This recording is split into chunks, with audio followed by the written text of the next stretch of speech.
Bom, galera do HP, vamos só apresentar aqui umas slide. Semana de avaliação diagnóstica, equações de primeiro e segundo graus. Como resolver? Bom, primeiro nós temos aí o conjunto dos números reais, que começa pelos números naturais. Os números naturais 0, 1, 2, 3, 4, 5, 6, 7, 8, 9, 10, vai até infinito, né? Depois temos os números inteiros, conjunto Z, que entra tanto os naturais quanto os inteiros negativos.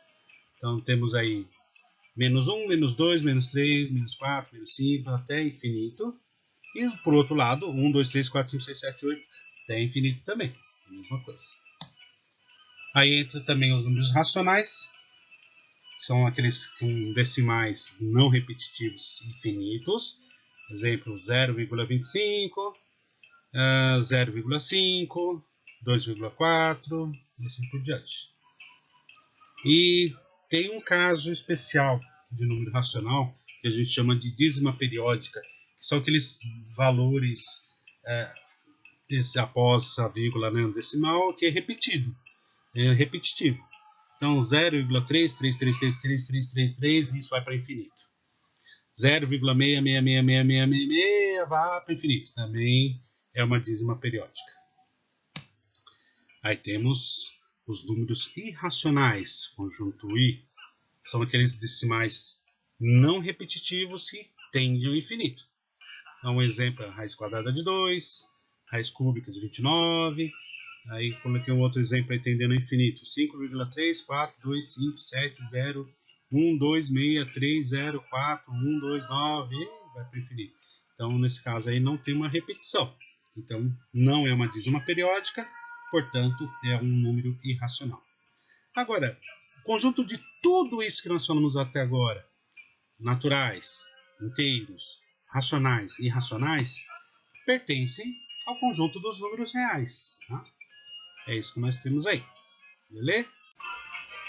Pessoal, no plano cartesiano, a gente trabalha sempre com os valores aí dos números reais, conforme foi visto. Essa parte que eu estou mostrando aqui agora, na horizontal, normalmente colocamos aí os valores de x, os valores tanto negativos quanto positivos, conjunto dos números reais nesse caso. E aqui temos a coluna, a linha do y na vertical, também positivos e negativos dos números reais. E sempre no plano cartesiano a gente trabalha com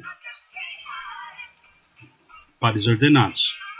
E no caso aqui, estou colocando esse ponto A em 4 em x, 4 em y. Vamos ver um outro valor aí, um outro ponto, aliás. Ponto B. Ponto B ficou com par ordenado menos 4 em x e 3 em y. E assim por diante, gente. A gente sempre vai utilizando pontos de pares ordenados para a montagem de nossos gráficos das equações de primeiro e segundo graus, por exemplo. Ok?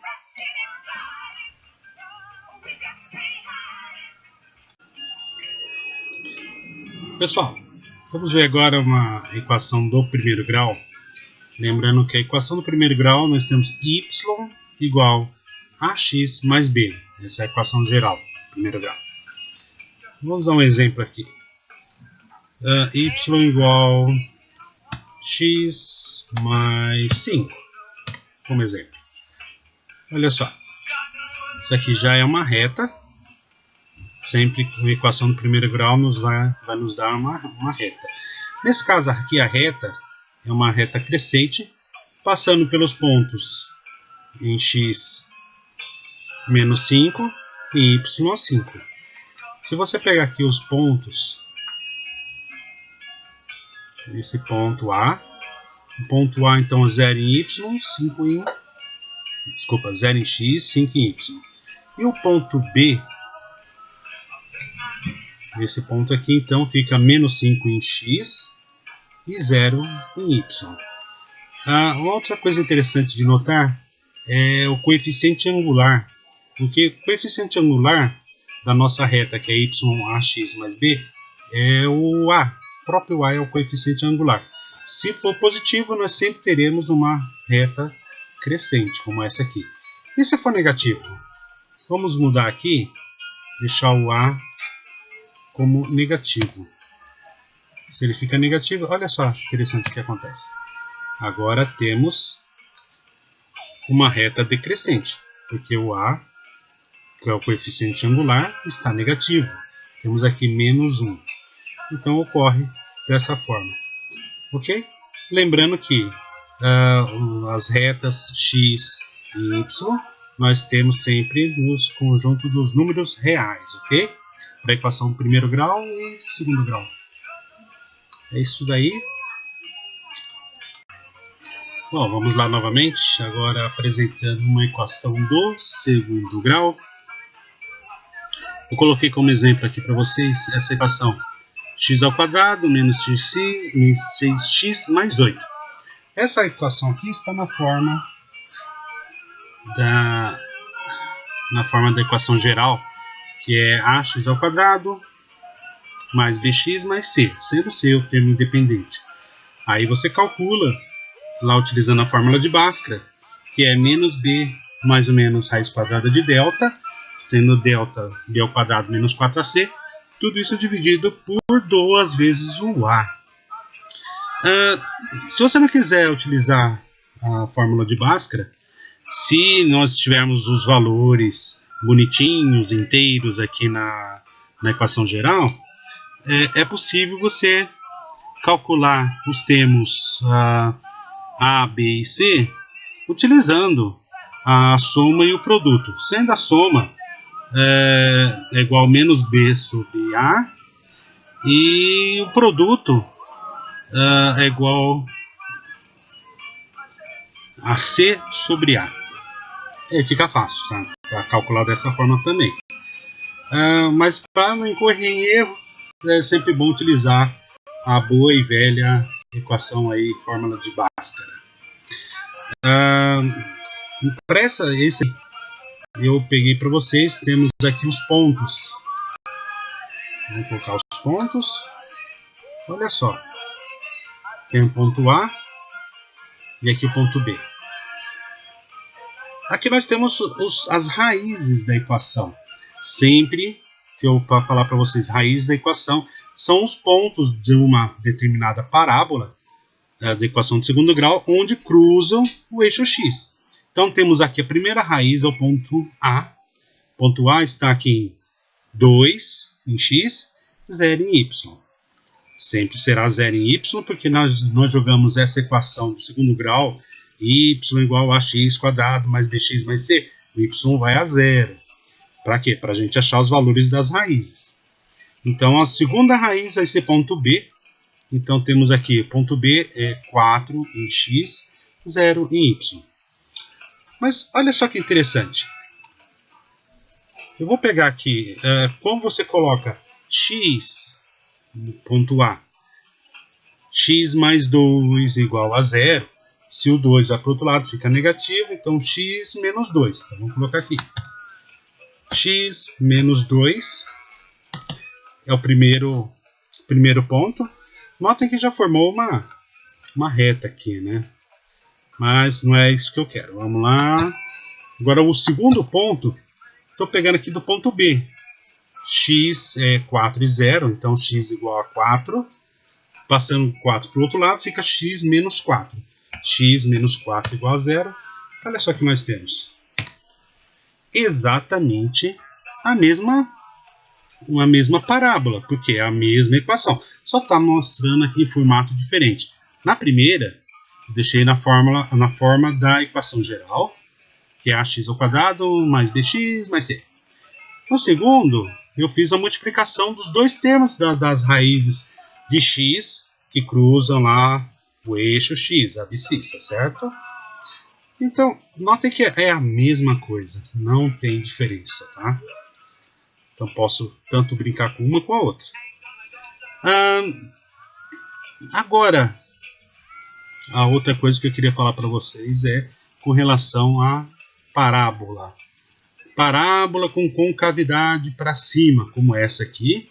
Ou seja, pode ver que a carinha está feliz.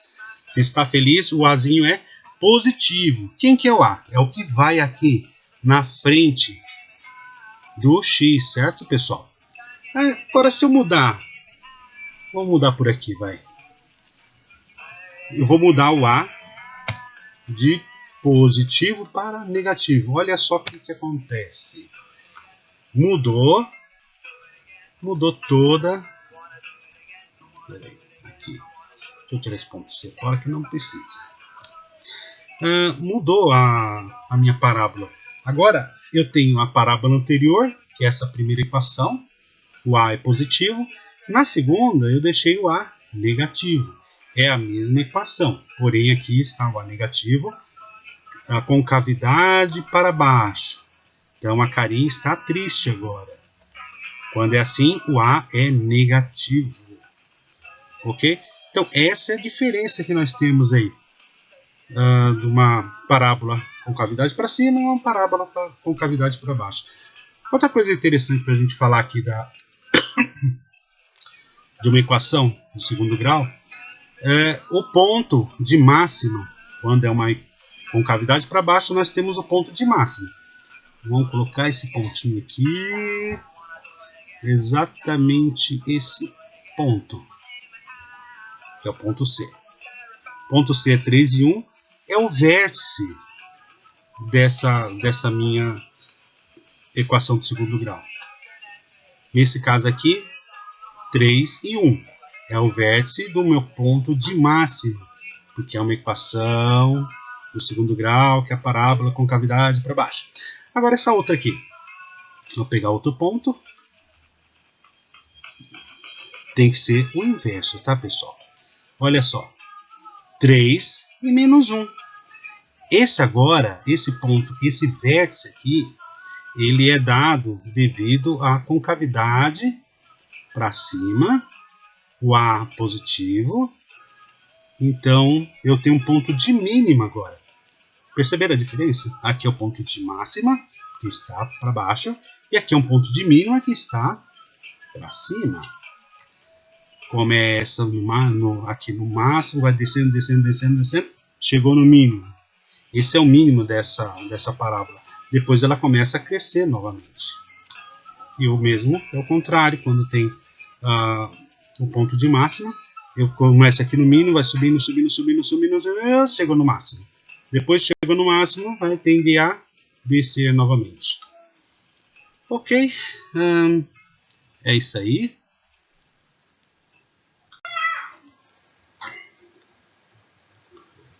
Oi de novo, pessoal. Vamos ver um exercício que foi resolvido na sala de aula, antes de nós pularmos o carnaval. Temos aí uma bala, um projétil de canhão atirada por um tanque de guerra. Escreve uma trajetória em forma de parábola de equação y igual a menos 3x ao quadrado mais 60x, com x e y medidos em metros.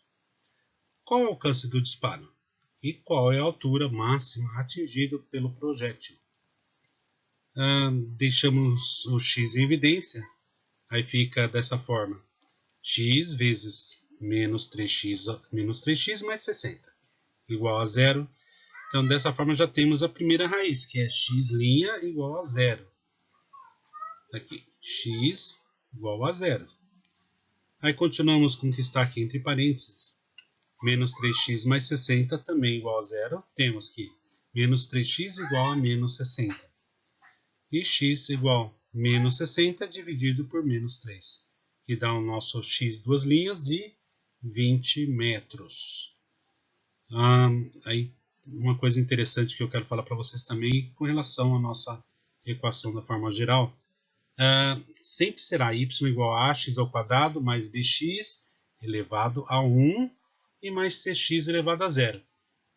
Mas antes não tinha falado que o c é o termo independente? Sim, é o termo independente, porque x elevado a zero, temos que qualquer número ou letra, qualquer valor elevado a zero, dá 1. Então, C vezes 1, C, que é o termo independente. Ok? Bom, pessoal, como podemos ver dessa equação do exercício anterior, menos 3x² mais 60x, temos aí os pontos A e B, que são as raízes dessa equação, do problema. O ponto A, então 0, x em 0, dá 0 em y, 0 em x. O ponto B, temos 20 em x e 0 em y. Então, 20 é o total que nós temos, 0 até 20 metros, que é o alcance do disparo. Né? Agora, tinha a questão também para a gente verificar a altura do disparo, a máxima, que é o ponto de máxima aqui da nossa parábola de concavidade para baixo. Ponto de máxima, o vértice em x e em y. Temos esse ponto 10 em x, que é exatamente a metade aqui entre 0 e 20, 10 em x, e 300 em y. Isso indica que nós temos então uma altura máxima do disparo de 300 metros.